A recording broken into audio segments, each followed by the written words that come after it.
everyone, it's Mika, and in this video I want to share with you guys 5 natural hair mistakes that I have made.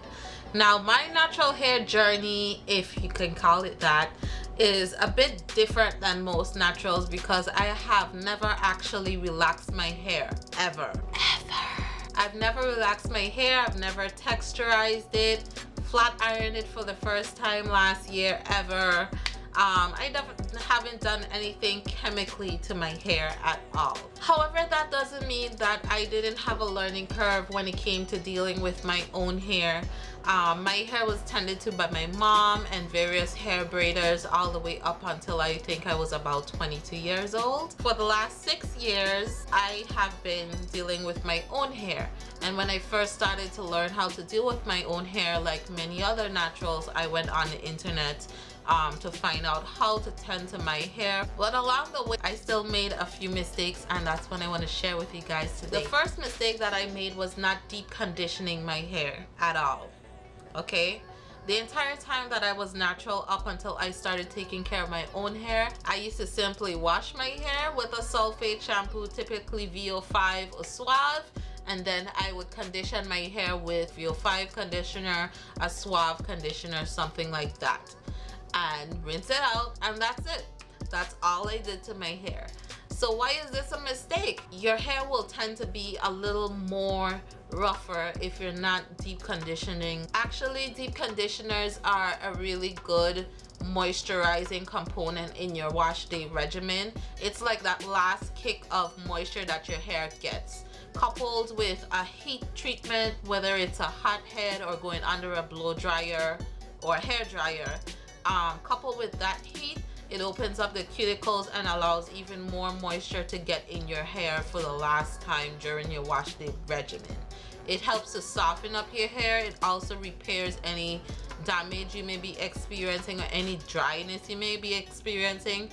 Deep conditioners help to repair or decrease the level or intensity of that damage, and just helps with the overall feel of your hair by making it as soft as it could possibly make it. I will also be providing a list of my favorite deep conditioners in the description box below. The second mistake that I made in my natural hair care is not doing oil treatments, hot oil treatments. All the way up until I started dealing with my own hair, I never hot oil treated.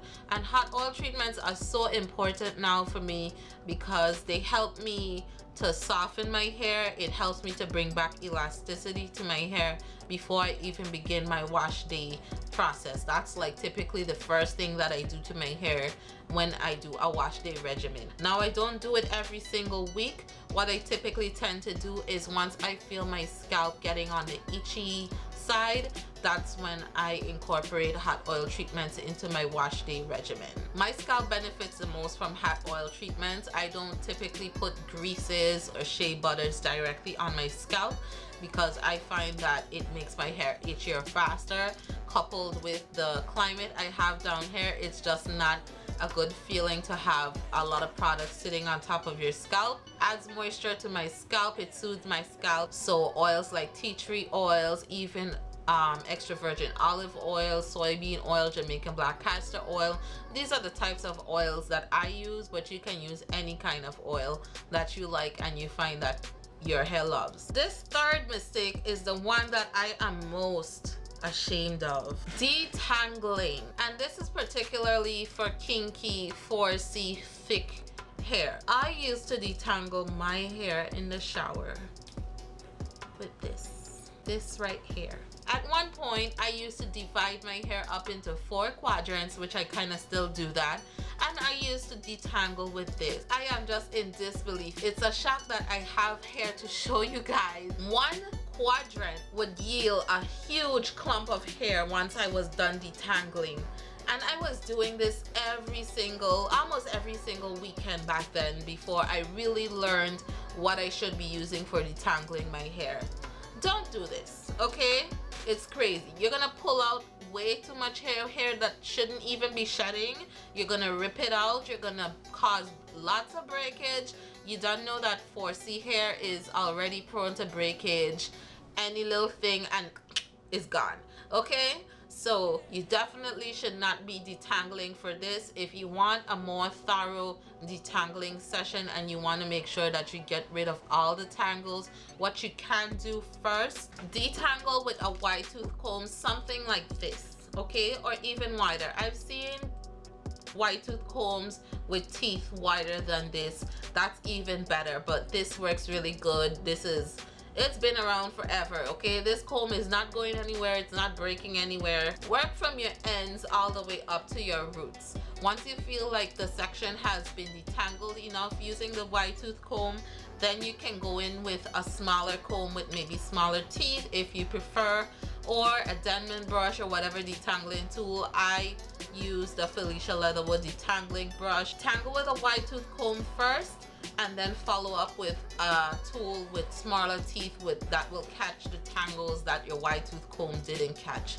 And then once you feel like you're thoroughly detangled, let your hair be. The fourth mistake that I made was not trimming my hair. I never ever put a scissors to my hair up until I started taking care of my own hair, okay? I actually didn't trim or cut my hair until 2014, okay? I think around September or so, and I did a video of that showing you guys the haircut I got. Before then, I never trimmed my hair. I guess I was so concerned about keeping the length, but guys, you want healthy hair, okay?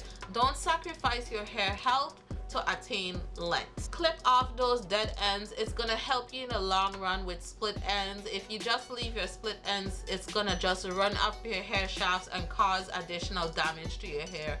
Just nip it in the butt while it's a small problem before it becomes a big problem, and then you end up having to cut off more than you even wanted to. And my final mistake that I want to share in this video is heat. I used to overdo using heat on my hair. It almost became part of my natural hair regimen, but even with using heat protectants, it still was an excessive amount of heat. I was doing this almost every week, blow drying my hair, and eventually my hair became limp. It didn't have that much elasticity. Definitely limit how much heat you expose your hair to.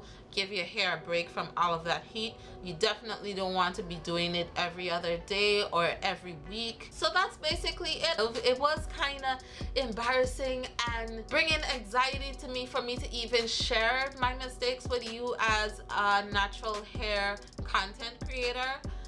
But I hope you guys learn from it and don't make any of the mistakes that I made. Thank you guys so much for watching. Be sure to follow me on all my social media, Facebook, Tumblr, Twitter at LoveMika87. And guess what? I'm also on Snapchat now at MikaSnaps87. Thank you guys so much for watching, and I'll see you in the next one. Bye!